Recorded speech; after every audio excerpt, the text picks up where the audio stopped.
ஜாதி மதம் அரசியல் இல்லாமல் பணத்தையும் கொடுக்காம இன்னைக்கு ஜெயிச்சு இன்னைக்கு வந்திருக்காங்கன்னா மிகப்பெரிய ஒரு மாற்றத்தை அவங்க உருவாக்கியிருக்கிறாங்க. எங்கள் வீட்டில் ஒரு 3 பேர் அவங்களுக்கு ஓட்டு போட்டிருக்கிறாங்க.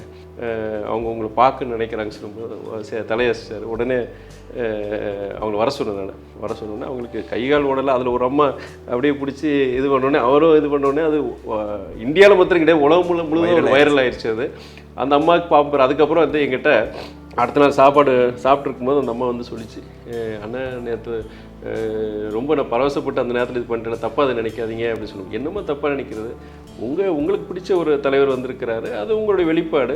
ப்ரெஸ் மீட்லலாம் நான் 15-20 விழுக்காடு வரைக்கும் உங்களுக்கு கிடைக்கும் நான் சொல்லியிருந்தேன். அதே வந்து எனக்கு நிறைய பேர் அதை ரசிக்கல, பல பேர் ரசிக்கல. என்ன இவர் இப்படி இருந்துக்கிட்டு இப்படி சொல்கிறாரு.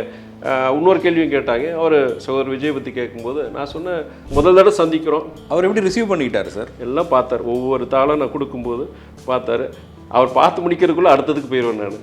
ஸோ இதே கிட்ட 25-30 நிமிஷம் சைடில் நான் அதிகாரிகள் 1-2 பேர் உட்காந்துருந்தாங்க. அப்போது கடைசி இது கொடுக்கும்போது லாஸ்ட் பட் நாட் லீஸ்ட்னு சொல்லி சிரிச்சுக்கிட்டு சொன்னால் அவங்க எல்லோரும் சிரித்தாங்க. ஏன்னா இவ்வளோ லோடு கொண்டு வந்திருக்கிறாரு அப்படின்னு. அதனால் அவர் வந்து நல்லபடியாக இந்த மாதிரி எல்லாமே கோரிக்கைகள் நல்லா எடுத்துக்கிட்டார். நான் எக்ஸ்பிளைன் பண்ணும்போது சில விஷயங்கள் பொறுத்த வரைக்கும் கவனமாக கேட்டுக்கிட்டு அடுத்த நாள் நான் அன்றைக்கி மாலையவே பார்த்துருக்குறேன். அடுத்த நாள் என்னுடைய பார்லிமெண்ட்டுடைய நாடாளுமன்ற அலுவலகத்துக்கு தகவல் வருது. இந்த மாதிரி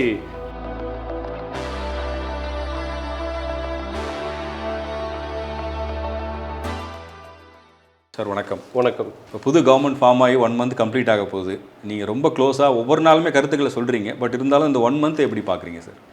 நான் ஏற்கனவே பல ஊடகவியல் சந்திப்பில் சொல்கிற மாதிரி புதிய அரசாங்கம் எல்லாமே மந்திரி சபை வந்து புதிய அமைச்சர்கள் அதிகாரிகள் பொறுத்த வரைக்குமே உங்களுக்கு எல்லா இடங்கள்லையும் மாநிலம் முழுவதும் டிரான்ஸ்ஃபர்ஸ் நடந்துகிட்ருக்கு. காவல்துறை அதிகாரிகளாக இருக்கட்டும், மாவட்ட ஆட்சியர்களாக இருக்கட்டும், மாநகராட்சி ஆணையர்களாக இருக்கட்டும், இல்லை முக்கியமான துறை சார்ந்த அதிகாரிகள் எல்லாமே இன்றைக்கி டிரான்ஸ்ஃபர்ஸ்லாம் நடந்துகிட்ருக்கு. இந்த சூழ்நிலை நான் யார்கிட்டையும் சொன்ன மாதிரி தான் ஒரு ஒரு ஒரு கொஞ்சம் டைம் வேணும், ப்ரீதிங் ஸ்பேஸ் கண்டிப்பாக வேணும். ஏற்கனவே பல பிரச்சனைகள் இருக்குது. உங்களுக்கு கடுமையான நிதி நெருக்கடி, சென்ற திமுக ஆட்சியிலையும் அந்த நிதி நெருக்கடி இருந்தது. இப்போ கிட்டத்தட்ட நமக்கு ஒரு 10 லட்சம் கோடி கடன் இருக்குது தமிழக அரசுக்கு. இது மத்தியில் பொறுத்த வரைக்கும் என்னென்னா ஒரு எல்லாமே புதியவர்கள் தான். நீங்கள் அண்ணன் செங்கோட்டையனை தவிர புதிய அமைச்சர்கள் இடம்பெற்றவங்க எல்லாருமே புதியவர்கள், எந்த ஒரு முன் அனுபவம் கிடையாது.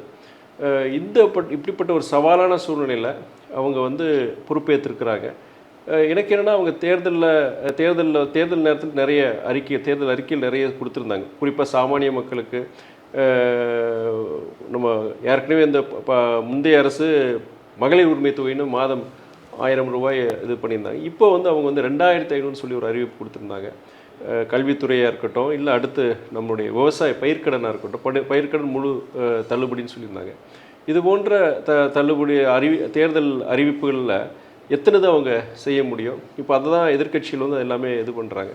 பட் எனக்கு என்னென்னா புதிய அரசாங்கத்துக்கு கிட்டத்தட்ட குறைந்தபட்சம் 6 மாதத்துலேருந்து 1 வருடம் கால அவகாசம் கண்டிப்பாக கொடுக்கணும். நீங்கள் எடுத்த உடனே அடுத்த நாளே வந்து நீங்கள் உடனே குறை சொல்கிறதும் செய்கிறதும் பார்த்தீங்கன்னா அது மக்களும் பொறுத்த வரைக்கும் அதை ஏற்றுக்க மாட்டாங்க. ஏன்னா வந்து எப்படி ஒரே நாள் இந்த குறைகளை இது பண்ண முடியும்? இப்போ இன்றைக்கி சில பார்க்குற இந்த அரசாங்கம் சந்திக்கிற பிரச்சனைகள்லாம் பார்த்தீங்கன்னா சென்ற முன்னாடி இந்த முன்னாள் ஆட்சிலேயே அந்த இதே அரசாங்கம் தான் இதே பிரச்சனை கையாண்டுட்டு இருந்தாங்க.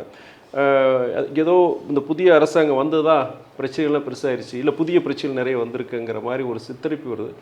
அது வந்து என்னென்னா அது பொறுத்த வரைக்கும் மக்கள் அதுக்கு பொறுத்த வரைக்கும் அதில் தெளிவாக இருக்கிறாங்கன்னு எனக்கு படுது. எனக்கு இல்லை சார், ஆனால் இந்த ஆட்சியவே 3 மாதம் தாங்குமா 6 மாதம் தாங்குமா அப்படின்லாம் பேசுகிறாங்களே. அது வந்து என்னென்னா ஒரு புதிய அரசாங்கம் வரும்போது மக்களால் தேர்ந்தெடுக்கப்பட்ட அரசாங்கம், நீங்கள் அப்சல்யூட் மெஜாரிட்டி இல்லாட்டி கூட அதிக இடங்களை கைப்பற்றிய ஒரு இயக்கம்ங்கிறது சிங்கிள் லார்ஜஸ்ட் பார்ட்டிங்கிறது நம்முடைய இன்றைய அன்பு சகோதரர் விஜய் அவருடைய இயக்கம் தாவேகா. அப்படி இருக்கும் பொழுது கான்ஸ்டியூஷன் படி இந்திய சட்டங்கள் என்ன சொல்லுதுன்னா, ஒரு கூட்டணிக்கோ ஒரு இயக்கத்துக்கோ சிங்கிள் மெஜாரிட்டி அது இல்லைன்னா எந்த இயக்கத்துக்கு அதிகமான இடங்கள் அப்படி பார்க்கும்போது தாவேகாவுக்கு 108 இடங்கள். அதில் வந்து அவங்களுக்கு தான் அந்த முதல் உரிமை அந்த அரசாங்கத்தை அமைக்கிறதுக்கு வந்து ஒரு சட்டமே இருக்குது. அதன் அடிப்படையில் தான் இன்றைக்கி அவங்க ஆட்சி அமைச்சிருக்கிறாங்க. அப்போது என்னென்னா அப்சல்யூட் மெஜாரிட்டிக்கு வந்து கிட்டத்தட்ட நமக்கு 18 இடங்கள் தேவை. ஸோ அந்த குறைபாடை வந்து இது பண்ணுறதுக்காண்டி இன்றைய காங்கிரஸ் இயக்கமாக இருக்கட்டும், இல்லை பொது உடைமை இயக்கங்கள், நீங்கள் இந்தியன் யூனியன் முஸ்லீம் லீக், விசிகே போன்ற இயக்கங்கள் வந்து அந்த இதை நிவர்த்தி பண்ணியிருக்கிறாங்க. அவங்க என்ன எதுக்காண்டி இந்த அரசாங்கத்துக்கு நாங்கள் ஆதரவு தர அந்த காரணத்தையும் சொல்லியிருக்கிறாங்க.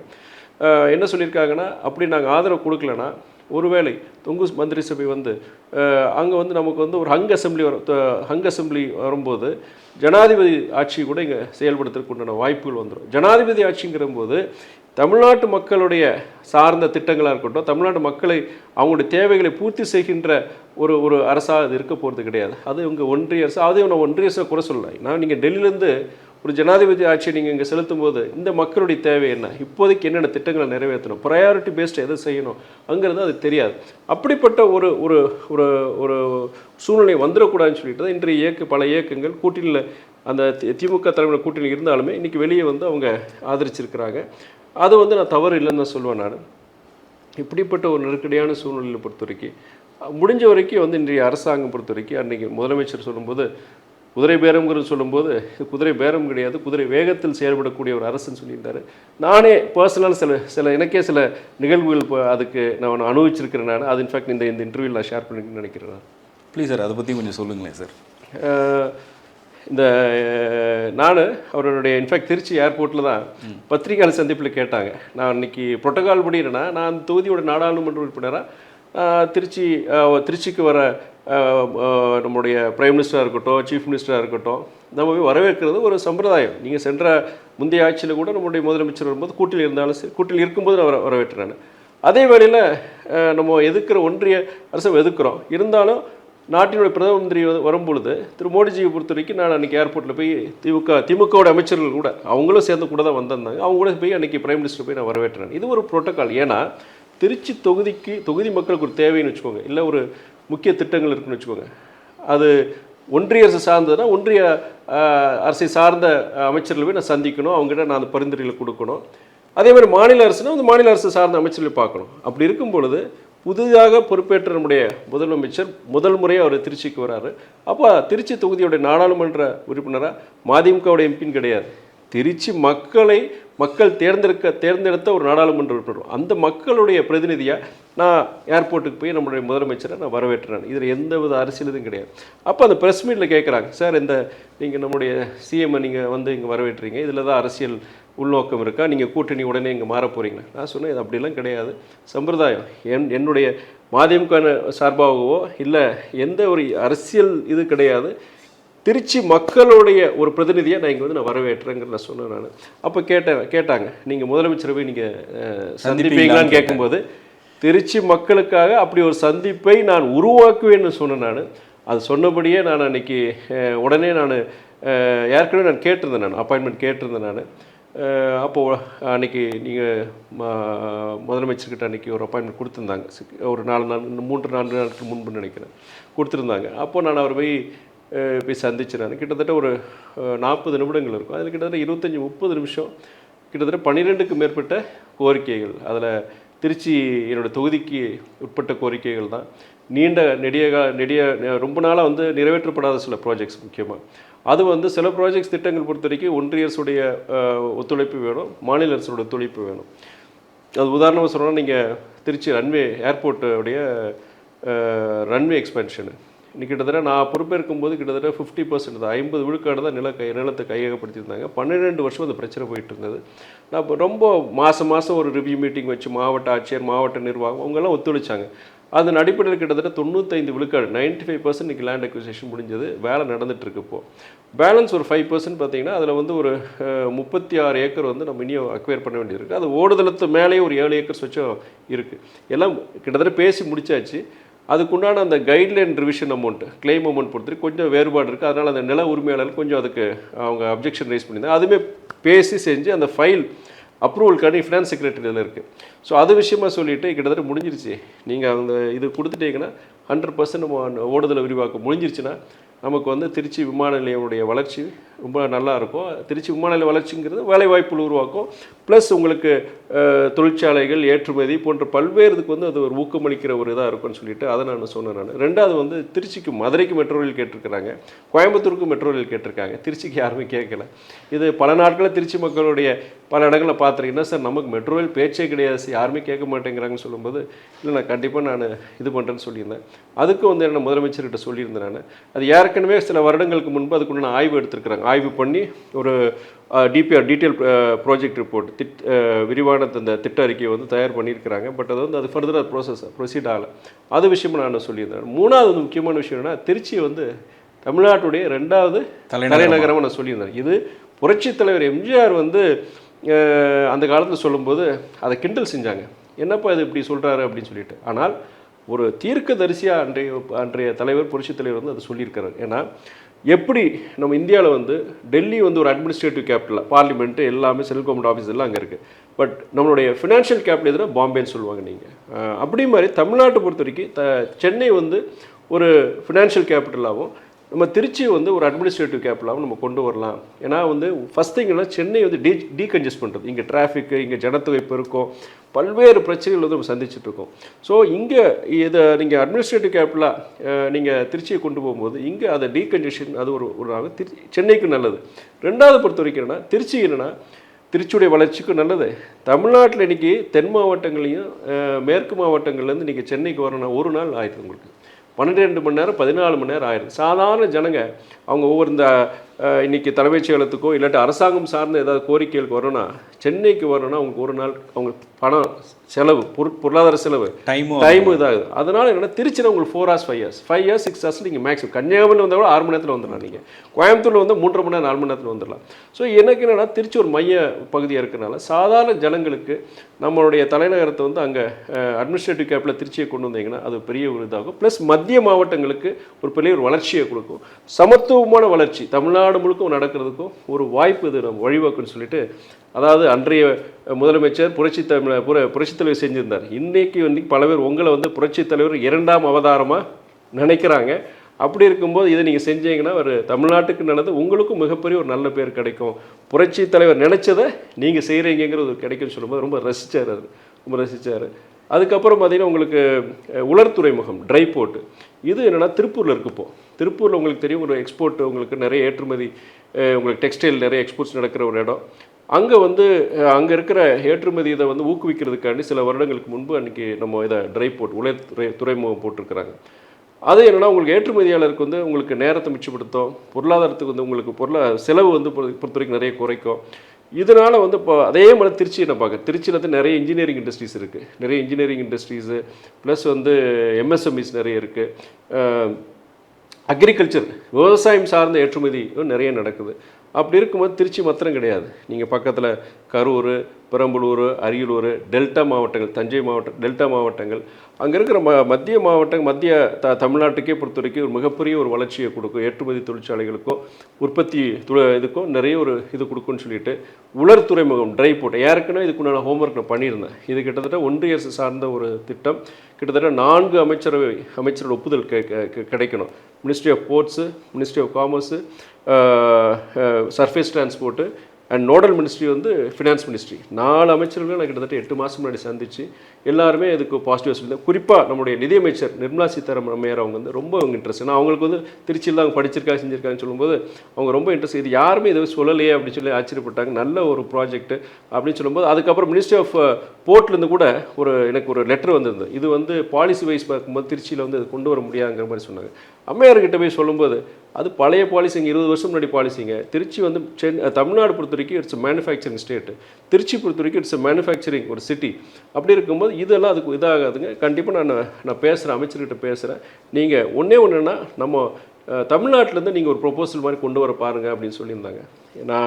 அது நான் முந்தைய ஆட்சியிலேயே நான் கொண்டு போயிருந்தேன் அதிகாரிகள் மூலிமா. இப்போ வந்து நான் முதலமைச்சர்கிட்ட பார்த்து இது நம்ம தமிழ்நாட்டிலேருந்து ஒரு இது கொடுத்தீங்கன்னு சரி. லேண்டு இடம் பொறுத்த வரைக்கும் அங்கே திருச்சி மணப்பாறை சிப்காட் இடம் இருக்குது. அது யாருக்கும் மாவட்ட ஆட்சியர்கிட்ட பேசி அந்த இடம்லாம் நான் பார்த்து வச்சுருக்கிறேன், நீங்கள் பண்ணிட்டேங்கன்னு இது நடந்துன்னு சொல்லிட்டு. இது மாதிரி 12 அதே மாதிரி எங்களோட ஸ்ரீரங்கம் ஜிஹெச் இன்றைக்கி அது என்னென்னா முன்னாடி வந்து ஜிஹெச்சுக்கு முன்னாடி இன்றைக்கி பஸ் ஸ்டாண்டு திறந்துருக்குறாங்க. ஏற்கனவே ஸ்ரீரங்கம் உங்களுக்கு போக்குவரத்து நெரிசல். இந்த பஸ் ஸ்டாண்ட் வரை திறந்துருக்கிறாங்க. ஏதாவது ஆம்புலன்ஸு அவசர இதுக்கு வந்து பேஷண்ட்ஸ் வரணும் போகணுங்கிற ரொம்ப பிரச்சனை. அது வந்து ஏற்கனவே இது கிட்டத்தட்ட 150 வருஷம் பழைய கட்டிடங்கள்லாம் நிறைய இருக்குது. ஏற்கனவே அதை புதுப்பிக்கணும் செய்யணும். அந்த ரோட்லேருந்து கிட்டத்தட்ட 1.5 அடி கீழே இருக்குது ஹாஸ்பிட்டலு. ஸோ அங்கே வந்து நீங்கள் இது பண்ணுறத விட புதுசாக ஒரு இடத்துல நீங்கள் பண்ண, அந்த இடத்த கூட நான் சொல்லியிருந்தேன் மாவட்ட ஆட்சியர்கிட்ட சொன்னேன். அவரும் இல்லை பண்ணலாம், அந்த இடத்த கூட அவர் நானே இது பண்ணி அந்த இடம் அரசாங்கம் சொந்தமான இடம் ஒன்று இருக்குது, அங்கே பண்ணலான்னு சொல்லி மாவட்ட ஆட்சியர் 2 மாவட்ட ஆட்சியரும் சொல்லியிருந்தாங்க. இதுக்கு முன்னாடி இருந்தவரும் அதுக்கு முன்னாடி இருந்தவரும் அவர் சொல்லியிருந்தாங்க. ஸோ அதை பொறுத்தவரைக்கும் ஸ்ரீரங்கம் ஜிஹெச் சொல்லியிருந்தேன். அதுக்கப்புறம் கந்தரவக்கோட்டை, அதுவும் என்னோடய திருச்சி நாடாளுமன்ற தொகுதிக்கு உட்பட்ட ஒரு சட்டமன்ற தொகுதி, மிகவும் பின்தங்கிய தொகுதி. தொழிற்சாலை கிடையாது, வானம் பார்த்த பூமி, விவசாயமும் கிடையாது, பாவப்பட்ட ஜனங்க, ரொம்ப மோசமாக இருக்குது. நானுமே அதை மேக்ஸிமம் அந்த தொகுதியில் நிறைய கொண்டு வரணும்னு நினைக்கிறேன், நான் செய்யணும்னு நினைக்கிறேன். அங்கே பொறுத்திருக்கிறேன்னா அங்கே ஜிஹெச் பார்த்திங்கன்னா பரிதாபத்திலும் பரிதாபம். அப்படிப்பட்ட ஒரு ஜிஹெச்னாலே சில நமக்கு தெரியும் குறைபாடுகள் இருக்கிறது. ஆனால் கந்தரவக்கோட்டை ஜிஹெச் மாதிரி, அதாவது பூச்சி கிடையாது, சோறுகளில் பூச்சி கிடையாது. ஸோ கட்டடம் எப்போ வேணால் விடலாம். 3 ஃபேஸில் மொத்தமே வந்து 2 ஃபேஸ், ஒரு ஃபேஸ் வேலையே செய்யலை. போன வருஷம் 2025 ஜனவரியில் போய் இன்ஸ்பெக்ஷன் பண்ணிட்டு வந்து நான் அந்த குறைபாடுகளை மாவட்ட ஆட்சியர்கிட்ட சொல்லியிருந்தேன், துறை சார்ந்த அமைச்சர்கிட்ட சொல்லியிருந்தேன். இது இந்த இடம் போகும்போதுமே அதே மாதிரி தான் 3 ஃபேஸில் 2 ஃபேஸ் தான் வேலை செய்யுது. இதனால் என்ன, கரண்ட்டு பொறுத்த வரைக்கும் இப்போ கரண்ட் சப்ளை பெரிய இஷ்யூ, ப்ளஸ் இன்னொன்று ட்ரைனேஜ் இஷ்யூஸ் இருக்குது. ட்ரைனேஜ் இஷ்யூஸ் இல்லாதனால அங்கே இருக்க டாய்லெட்ஸுமே பாதிக்கு மேலே வேலை செய்யலை, அந்த ட்ரைனேஜ் இல்லாதனால. மார்ச்சரி கட்டி பல வருஷம் ஆச்சு, மார்ச்சரியுமே செயல்பாட்டில் கிடையாது. இது நான் நம்ம முதலமைச்சர்கிட்ட சொல்லிட்டு ரொம்ப மோசமாக இருக்குது. இவ்வளோ விஷயங்களையும் நீங்கள் அவர்கிட்ட எடுத்து சொல்லியிருக்கீங்க. ஒன்று அவர் இன்ஃபேக்ட் எனக்கே கொஞ்சம் சங்கடமாக இருந்தது. ஏன்னா அவரே ரொம்ப ஒரு ஸ்ட்ரெஸ்ஸு, ரொம்ப புதுசாக வந்திருக்கிறாங்க, நிறைய சவால்கள். உள்ளுக்குள்ளே ஒன்று சொல்லணும், ரொம்ப நேரம் எடுத்துகிட்டு இருக்குமோ அப்படின்னு. ஆனால் இதெல்லாம் மக்கள் சார்ந்த பிரச்சனைகள். அதனால் இது வந்து நம்ம இது முதல் தடவை சந்திக்கிறோம். அவர் எப்படி ரிசீவ் பண்ணிக்கிட்டாரு சார்? எல்லாம் பார்த்தார், ஒவ்வொரு தாளாக நான் கொடுக்கும்போது பார்த்தாரு. அவர் பார்த்து முடிக்கிறதுக்குள்ளே அடுத்ததுக்கு போயிடுவேன் நான். ஸோ இதே கிட்டத்தட்ட 25-30 நிமிஷம் சைடில் நான் அதிகாரிகள் 1-2 பேர் உட்காந்துருந்தாங்க. அப்போது கடைசி இது கொடுக்கும்போது லாஸ்ட் பட் நாட் லீஸ்ட்னு சொல்லி சிரிச்சுக்கிட்டு சொன்னால் அவங்க எல்லோரும் சிரித்தாங்க. ஏன்னா இவ்வளோ லோடு கொண்டு வந்திருக்கிறாரு அப்படின்னு. அதனால் அவர் வந்து நல்லபடியாக இந்த மாதிரி எல்லாமே கோரிக்கைகள் நல்லா எடுத்துக்கிட்டார். நான் எக்ஸ்பிளைன் பண்ணும்போது சில விஷயங்கள் பொறுத்த வரைக்கும் கவனமாக கேட்டுக்கிட்டு அடுத்த நாள் நான் அன்றைக்கி மாலையவே பார்த்துருக்குறேன். அடுத்த நாள் என்னுடைய பார்லிமெண்ட்டுடைய நாடாளுமன்ற அலுவலகத்துக்கு தகவல் வருது. இந்த மாதிரி பொதுப்பணித்துறை பிடபிள்யூடியிலேருந்து அதிகாரிகள் வந்து கூப்பிட்ருக்காங்க. இந்த நீங்கள் கந்தரவக்கோட்டை ஹாஸ்பிட்டல் பற்றி சொன்னீங்களாமே, அது ரொம்ப மோசமாக இருக்குது அப்படின்னு சொல்லிட்டு உடனே வந்து அதோடைய வரைபடம், இப்போ ஏற்கனவே வந்து 10 crores வந்து அவங்க அலோகேட் பண்ணியிருக்காங்க, போன கவர்மெண்ட் அலோகேட், பட் பத்தாது, அதுலேயே நிறைய பிரச்சனைகள் இருந்தது. ஸோ அந்த வரைபடம்லாம் கொண்டு வந்துருக்குறாங்க. உங்கள் எப்போ சந்திக்கலாம்னு சொல்லி அவங்க கேட்குறாங்க. சொல்லும்போது நாளைக்கு நான் வந்துடுறேன்னு சொல்லிவிட்டு அடுத்த நாளே நான் அங்கே கந்தரவக்கோட்டை போய் இன்ஸ்பெக்ஷன் பண்ணிவிட்டு நான் சொன்ன மாதிரி அதே பிரச்சனைகள் தான் இருந்தது. அப்போது என்ன பண்ணலாம் செய்யலாம்னு சொல்லிட்டு கிட்டத்தட்ட ஒரு 2-3 மணி நேரம் அங்கே நடந்தது. ஒரு முதலமைச்சர்கிட்ட ஒரு கோரிக்கையை கொடுக்குறேன், அடுத்த நாளே வருது. அது கந்தரவக்கோட்டைங்கிற ஏற்கனவே ரொம்ப பின்தங்கிய தொகுதி, பெருசாங்க இது. அங்கே வந்து அதை எடுத்து சொல்லியிருக்கிறாரு. எனக்கு என்ன ரொம்ப ஒரு மனசுக்கு ஒரு ஆறுதலாக இருந்தது. ஏன்னா எல்லாருக்கும் இருக்க மேலே புதுசாக வந்திருக்காங்களே, இவங்க எப்படி செயல்படுவாங்க, மிகப்பெரிய ஒரு நம்பிக்கையை உருவாக்கியிருக்கிறாங்க, ஒரு மாற்றத்தை உருவாக்கியிருக்கிறாங்க. ஜாதி மதம் அரசியல் இல்லாமல் இன்றைக்கி பணத்தையும் கொடுக்காம இன்றைக்கி ஜெயிச்சு இன்றைக்கி வந்திருக்காங்கன்னா மிகப்பெரிய ஒரு மாற்றத்தை அவங்க உருவாக்கியிருக்கிறாங்க. இந்த மாற்றம் நிலைக்கணுமே, ஏன்னா இந்த ஜனங்க மத்தியில் ஒரு நம்பிக்கையை கொடுக்கணுமேங்கிற ஒரு கவலை கூட இருக்கலாம். எனக்கு நான் அரசியல்லாம் பார்க்குறேன், நான் திமுக மதிமுக அதிமுகன்னு கிடையாது. நான் ஒரு பிரஜையாக இந்த தமிழ்நாட்டின் ஒரு குடிமகனாக நான் பார்க்குறது, இவ்வளோ பெரிய மாற்றத்தை கொண்டு வந்திருக்கிறாங்க. யாராக இருந்தாலும், எந்த ஒரு சக்தி, எந்த ஒரு இயக்கமாக இருந்தாலுமே அவங்க நல்லபடியாக செயல்பட நினைக்கிறேன். அந்த இதில் எனக்கு ஒரு மிகப்பெரிய ஒரு ஆறுதல் எனக்கு. நீங்கள் நிறைய லீடர்ஸை பார்க்குறீங்க சார், பிரைம் மினிஸ்டர்லேருந்து நீங்கள் பார்க்காத தலைவர்கள் இல்லை, அவங்க எல்லாம் எக்ஸ்பீரியன்ஸ்டு. இவர் அரசியலை பொறுத்த வரைக்கும் ஒரு நியூ கம்மர் தான். நீங்கள் மீட் பண்ணும்போது உங்களுக்கு ஒரு தாட் இருந்திருக்கலாம், முடிச்சுட்டு வெளியே வரும்போது ஒரு சேஞ்ச் நடந்திருக்கும்ல, அந்த சந்திப்பு, அதுக்கப்புறம் அவர் செயல்பட்ட விதம். நான் பார்க்கும்போது கூட எனக்கு தெரியல, கொடுக்குறேன், கேட்குறாரு, செய்கிறாரு. இன்ஃபேக்ட் இவ்வளோ நேரம் எனக்கு இது பண்ணார், கிட்டத்தட்ட ஒரு 40 நிமிஷம் 25 நிமிஷம் 30 நிமிஷம் இந்த கோரிக்கைகள் பற்றியான ஒரு விவாதங்கள் நடந்தது. அதுக்கு அடுத்த நாள் வந்து ஃபீட்பேக் தான் பார்க்கும்போது சொல்லுவாங்க, பார்த்துக்கிறேங்க. ஆனால் அடுத்த நாள் வந்து உடனே நடவடிக்கை இன்ஸ்பெக்ஷன் செய்கிற துறை சார்ந்த அமைச்சர் டாக்டர் அருண்ராஜ், அவரும் இன்ஸ்ட்ரக்ஷன்ஸ் கொடுத்துருக்கிறாரு. அவருக்கும் ஃபோன் பண்ணி நான் நன்றி சொல்லிவிட்டு அப்புறம் என்னென்ன கஷ்டங்களுக்கு சொன்னார். அவருமே நானும் கிட்டத்தட்ட ஒரு அலைபேசியில் நாங்கள் பேசிக்கிட்டோம். கிட்டத்தட்ட ஒரு 10 நிமிஷம் பேசும்போது பல்வேறு குறைபாடுகள், இன்றைக்கி இருக்கிற சுகாதாரத்துறை, குறிப்பாக அரசு மருத்துவமனையில் இருக்கிற குறைபாடுகள் பற்றி அவரும் ஆதங்கத்தை கொட்டினார். நானும் என்னுடைய கிட்டத்தட்ட இந்த அரசியல் பயணத்தில் அதுக்குண்டான அனுபவத்தை சொல்லிவிட்டு ரொம்ப எனக்கு ஒரு ஒரு புதிய ஒரு நம்பிக்கையை வந்து எனக்கு கொடுத்துச்சுங்க. இப்போ நீங்கள் வந்து நீங்கள் சொன்ன மாதிரி ஒரு சிட்டிசனாக நீங்கள் இந்த கவர்மெண்ட்டை பார்க்குறீங்க, எல்லாமே சொல்கிறீங்க. இப்போ நீங்கள் ஒரு சில வார்த்தைகள் அதில் அவங்கள பாராட்டுறீங்க அப்படின்னா அதை வச்சுக்கிட்டு இன்றைக்கி வேறு மாதிரிலாம் பேச ஆரம்பிச்சிட்டாங்களே. அதாவது ஒரே ஒரு உதாரணம் சொல்லிடுறேன். இந்த உங்களுடைய ஊடகம் மூலியம் ஒரு சின்ன ஒரு உதாரணத்தை சொல்லிடுறேன். நான் வந்து திமுக சின்னத்தில் போட்டிட்டது துரதிருஷ்டங்க சொன்னது எந்த அர்த்தத்தில் சொன்னேன்னா, எங்களுக்குன்னு ஒரு சின்னம் ஏதாவது இருக்குது, அதை எங்களுக்கு ஒரு சின்னம் நாங்கள் கேட்டால் கொடுத்துருவோம். ப்ரையாரிட்டி வைஸ் நாங்கள் ஒரு ரிஜிஸ்டர்ட் பார்ட்டிக்கு இருந்தால் நான் ஒரு எங்களுக்கு தனி சின்னம் இல்லாட்டியும் கூட இழந்துட்டேனாலும் கூட அந்த ரிஜிஸ்டர்ட் பார்ட்டிங்கிற அடிப்படையில் நான் ஒரு குறிப்பிட்ட போன முறை தீப்பெட்டி சின்னத்தில் நாங்கள் ஜெயிச்சிடலாம். அதே சின்னம் எங்களுக்கு கிடைச்சி 4 இடத்துல தீப்பெட்டி சின்னத்தில் நாங்கள் போட்டிகிட்டு இருக்கலாம். அப்படி இருக்கும் பொழுது எங்களுடைய சின்ன மாத்திரம் பிரச்சனை கிடையாது. எங்களுடைய ஒரு உறுப்பினர், மதிமுக உறுப்பினர் தன்னுடைய உறுப்பினர் பதவியை ராஜினாமா பண்ணிவிட்டு அந்த திமுகவுடைய அந்த உறுப்பினர் படிவத்தை அதையும் அனுப்புவாங்க, ஃபில்அப் பண்ணி அனுப்புவாங்க. அதில் நாங்கள் கையெழுத்து போடணும் அப்படின்னா நாங்கள் திமுக உறுப்பினராக ஆறணும் பண்ணிவிட்டு அதுக்கப்புறம் தான் நீங்கள் அவங்க சின்னத்தில் போட்டி போடணும். இது அடிப்படை விஷயம். பல பேருக்கு, சீனியர் ஜேர்னலிஸ்ட்டுக்கு பல பேருக்கு தெரியல. கேட்டால் ஷாக் ஆகிறாங்க. இது எப்படிங்க இத்தனை வருஷம் எப்படிங்க பண்ணாங்க, நீங்கள் எப்படிங்க இதுக்கு முன்னாடி பண்ணீங்க, எப்படிங்க அது சாத்தியங்கிறது. அதுதான் சொன்னேன் நான்.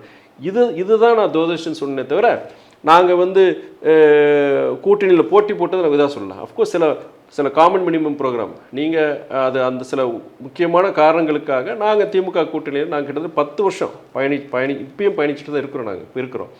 ஆனால் எங்களுடைய உறுப்பினர்கள் எங்கள் கட்சியிலேருந்து ராஜினாமா பண்ணிட்டு இன்னொரு கட்சியில் போய் இது பண்ணிட்டு இது வந்து ஒரு அடிப்படை ஒரு சுயமரியாதை தன்மானத்துக்கு ஒரு இழுக்குங்கிறத துரதிருஷ்டம் சொல்கிறேன். நான் அதுக்கப்புறம் தெளிவும் படுத்துகிறேன். நாங்கள் ஒருவேளை நாங்கள் எங்கள் சின்னத்தில் நின்று இருந்தானா அவங்கக்கிட்ட போய் சேர்ந்து இல்லை அவங்களுக்கு ஆதரவாக இது பண்ணுறதோ இல்லை அவங்க மந்திரி சபையில் சேரும் இதுக்காண்டி கிடையாது. அது எங்கள் தலைமை அப்படி எடுத்துகிட்டு போய் கேட்கும்போது யூகத்தின் அடிப்பில் சொல்ல முடியாது. எங்கள் தலைமை அப்போ முடிவு எடுத்திருப்பாங்க. எப்படி முடியும் எனக்கு தெரியாது. ஆனால் நான் துரதிருஷ்டம் சொன்னேன் இதன் அடிப்படையில் தான் சொன்னேன். சமூக நீதி பற்றி பேசுகிறோம், சமத்துவத்தை பேசுகிறோம். அப்படி இருக்கும் பொழுது இது எவ்வளோ ஒரு ஜனநாயகத்துக்கு ரொம்ப ஒரு புறம்பான ஒரு செயல், விரோதமான செயல் தான் நான் சொன்னேன். இப்போ அதே நேரத்தில் நீங்கள் இந்த சந்திப்பில் இவ்வளோ மக்கள் நலன் சார்ந்து பேசியிருக்கீங்கன்னு எல்லாத்தையும் சொல்லிட்டீங்க. ஆனால் வெளியில் என்ன சொல்கிறாங்கன்னா, நீங்கள் வந்து அவரை சந்தித்து எங்கள் சைடில் 2 எம்எல்ஏக்கள் இருக்காங்க, நீங்கள் விருப்பப்பட்டால் நான் அவங்கள ரிசைன் பண்ணிவிட்டு வர சொல்கிறேன், மறுபடியும் நம்ம தேர்தலை சந்திக்கலான்னு நீங்கள் சொன்னதாக வெளியில் ஒரு விஷயம் ஓடிட்டுருக்கு. அதாவது எப்படி இந்த அரசாங்கத்துக்கு எதிராக ஒரு நெரேட்டிவ் செட் பண்ணிகிட்டு இருக்கிறாங்க. எல்லாத்துக்கும் ஏதோ திடீர்னு இப்போ ஏதோ தமிழ்நாட்டில் மிகப்பெரிய ஒரு பிரச்சனை ஆயிடுச்சு, எல்லாத்துலேயும் வந்து இப்போ திடீர்னு மிகப்பெரிய ஒரு மோசமான ஒரு சூழ்நிலை உருவாச்சுங்கிற மாதிரி ஒரு ஃபால்ஸ் நெரேட்டிவ் இன்றைக்கி செட் பண்ணிகிட்டு இருக்கிறாங்க. அதை நான் எப்படி அந்த விவரத்துக்குள்ளே போக விரும்பலை.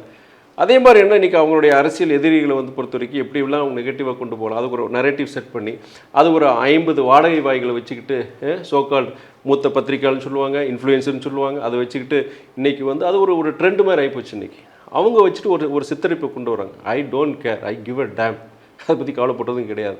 அவங்க வந்து அந்த முழுக்க எனக்கு என்ன இந்த 5 வருஷம் என்னுடைய நாடாளுமன்ற ஒரு உறுப்பினர் நான் செயல்பட முடியும். அந்த 5 வருஷத்துக்குள்ளே ஒரு பாஸ் மார்க், அதாவது நீங்கள் அடுத்த தேர்தல் அங்கே நிற்க போகிறேன், ஜெயிக்கிறது, அதை பற்றிலாம் கவலை கிடையாது. என்னுடைய மனசாட்சிப்படி என்னுடைய திருச்சி மக்களுக்காக முடிஞ்ச வரைக்கும் செய்யணும், செயல்படணும். அது இன்றைய அரசனை பயன்படுத்திக்கணும்னு நினைக்கிறேன் தவிர வேறு எந்த காரணமும் கிடையாது. இப்போ நீங்கள் 27ஆம் தேதி உங்களுடைய ஆலோசனை கூட்டம் முக்கியத்துவம் பெறுது. பட் இப்போ நீங்கள் டெய்லி கேடர்ஸை மீட் பண்ணுறீங்களா சார், என்ன மைண்ட் செட் இருக்குது, அவங்க என்ன ஃபீல் பண்ணுறாங்க? ஒரு நிம்மதி பெருமூச்சு, ஒரு மகிழ்ச்சி,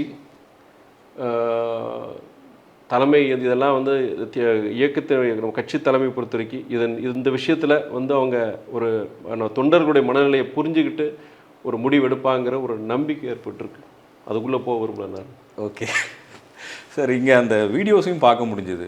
இங்கே வந்து வைகோ சாரோட வீடுன்னு சொல்லும்போது பல முறை நம்ம கூட்டங்களை பார்த்துருக்கோம், நிறைய முறை பார்த்துருக்கோம். அன்னைக்கு முதலமைச்சர் விஜய் வந்திருந்தப்ப அங்கே இருந்த அந்த தொண்டர்களும் சரி, அவர் வைகோ சார்ட்டையும் சரி, உங்ககிட்டையும் சரி, அவருக்கும் சரி ஒரு பெரிய ஒரு சந்தோஷமோ ஏதோ ஒரு புது வைப் இருந்த மாதிரி இருந்துச்சு.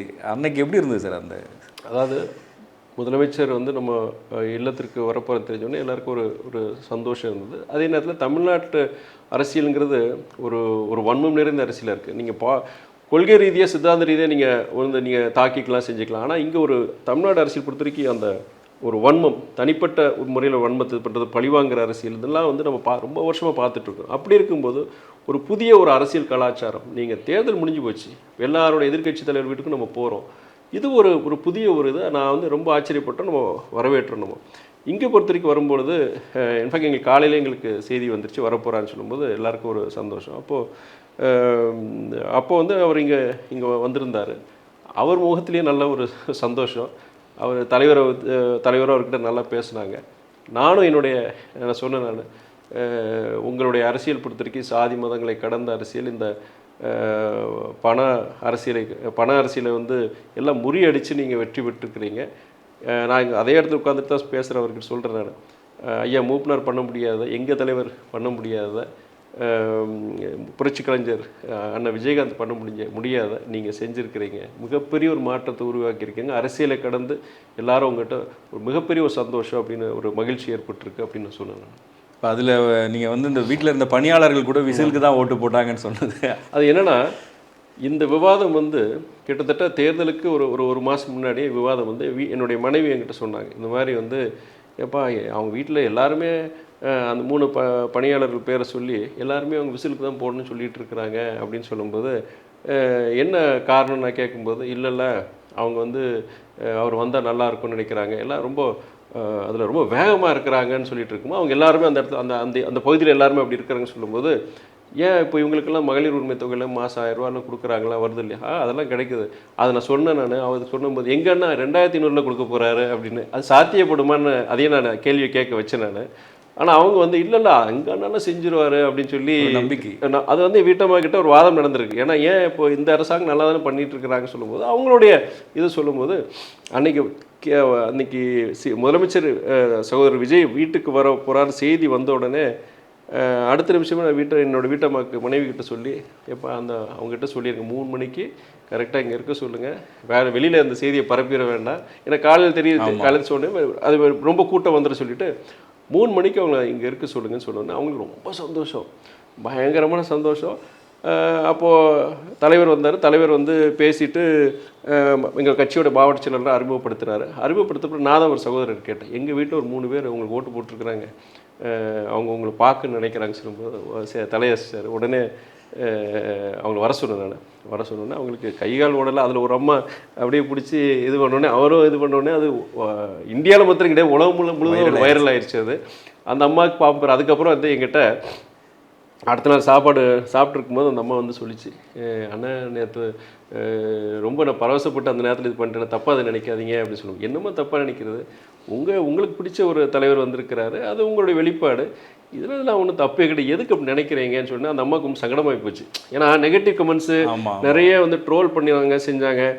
ரொம்ப மோசமான கமெண்ட்ஸில் போடும்போது அவங்களுக்கு ஒரு சின்ன ஒரு சங்கடமாச்சு. ஏன்னா நம்ம வைகோ வீட்டில் இருந்துக்கிட்டு இப்படி ஒரு நம்ம இன்னொரு கட்சியோட இதுக்கு நம்ம இப்படி பண்ணியிருக்கோம்னு சொல்லும்போது நீங்கள் அப்படின்னு நினைக்காதீங்கம்மா, இது ஜனநாயக நாடு, இந்த ஜனநாயகம் இந்த வீட்லேயும் இருக்குது, உங்களுக்கு பிடிச்சிருக்கு, நீங்கள் போட்டிருக்கிறீங்க, அவர் வந்திருக்கிறாரு, அந்த உங்களுடைய சந்தோஷத்தை வெளிப்படுத்திருக்கிறீங்க, அதெல்லாம் ஒன்றும் கிடையாது, யாரும் ஒன்று நினைக்க மாட்டாங்கன்னு சொல்லி அனுப்பிச்சி விட்டுறேன். அப்போ நீங்கள் உங்களுக்கு எலெக்ஷனுக்கு முன்னாடி அந்த பல்ஸ் தெரிஞ்சிருக்குல்ல சார், மக்கள் எப்படி யோசிக்கிறாங்க, எப்படி பேசுகிறாங்க?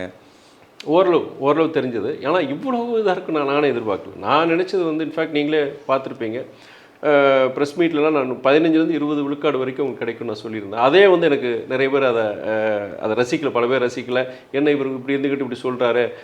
இன்னொரு கேள்வியும் கேட்டாங்க, அவர் சகோதரர் விஜய் பற்றி கேட்கும்போது நான் சொன்னேன், நான் அது பாசிட்டிவாக பார்க்குறேங்க, அவருடைய அரசியல் வருகை தேர்தலில் போட்டி போட்டதில் நான் பாசிட்டிவாக பார்க்குறேன். ஏன்னா வந்து ஒரு இன்றைய இளைய சமுதாயம் எஸ்பெஷலி வந்து இன்றைக்கி பெரியார் கொள்கைகளையும் அண்ணாவுடைய சித்தாந்தங்களையும் எதுவுமே அவங்களுக்கு தெரியுது, திராவிட கொள்கைகளே அவங்க எதுவும் தெரியறதில்லை.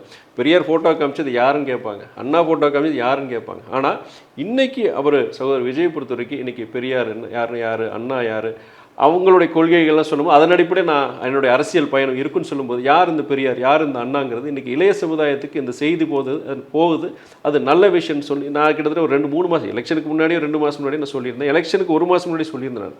இதெல்லாம் வந்து ஒரு அரசியல் இயக்கத்தில் இருக்கிற ஒரு கூட்டத்தில் இருக்குன்னா இது ஒரு வெளிப்படையான ஒரு கருத்து.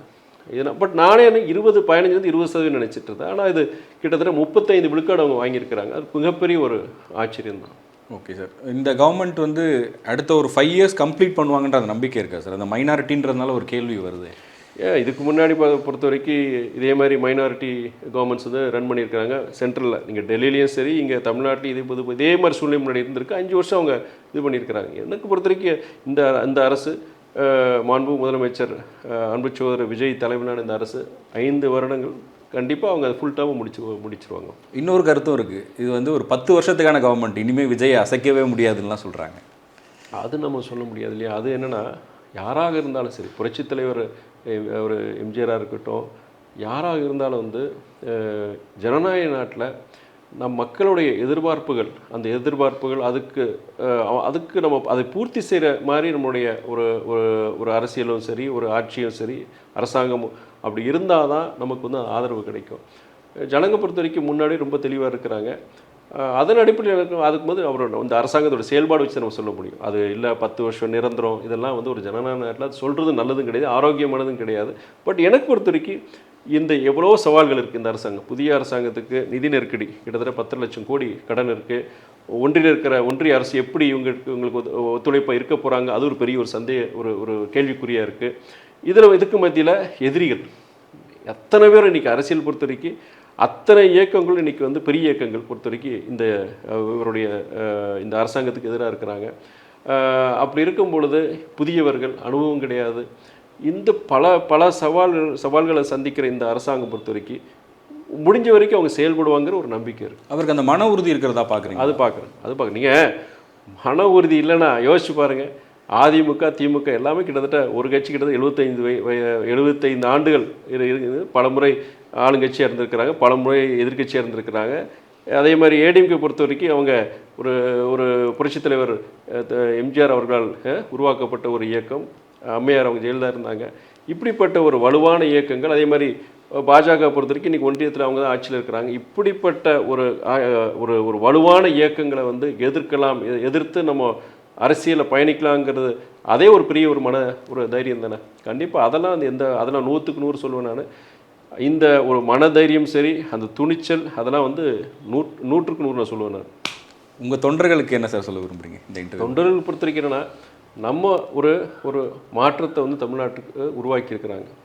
ஒரு மாற்றம் வந்திருக்கு. இன்றைக்கி சாதி மதங்களை கடந்து, பண அரசியலை கடந்து இன்றைக்கி ஒரு இயக்கம் இன்றைக்கி வெற்றி பெற்றிருக்கு. பெருசாக அவங்களுக்கு வந்து யாரும் இந்த இன்றைக்கி சாதாரண ஆட்டோக்காரங்க, பால் கேன் போடுறவங்க, தண்ணி கேன் போடுறவங்க, இவங்கெல்லாம் வந்து இன்றைக்கி எம்எல்ஏக்களாக இருக்கிறாங்க, சில பேர் அமைச்சர்களாக இருக்கிறாங்க.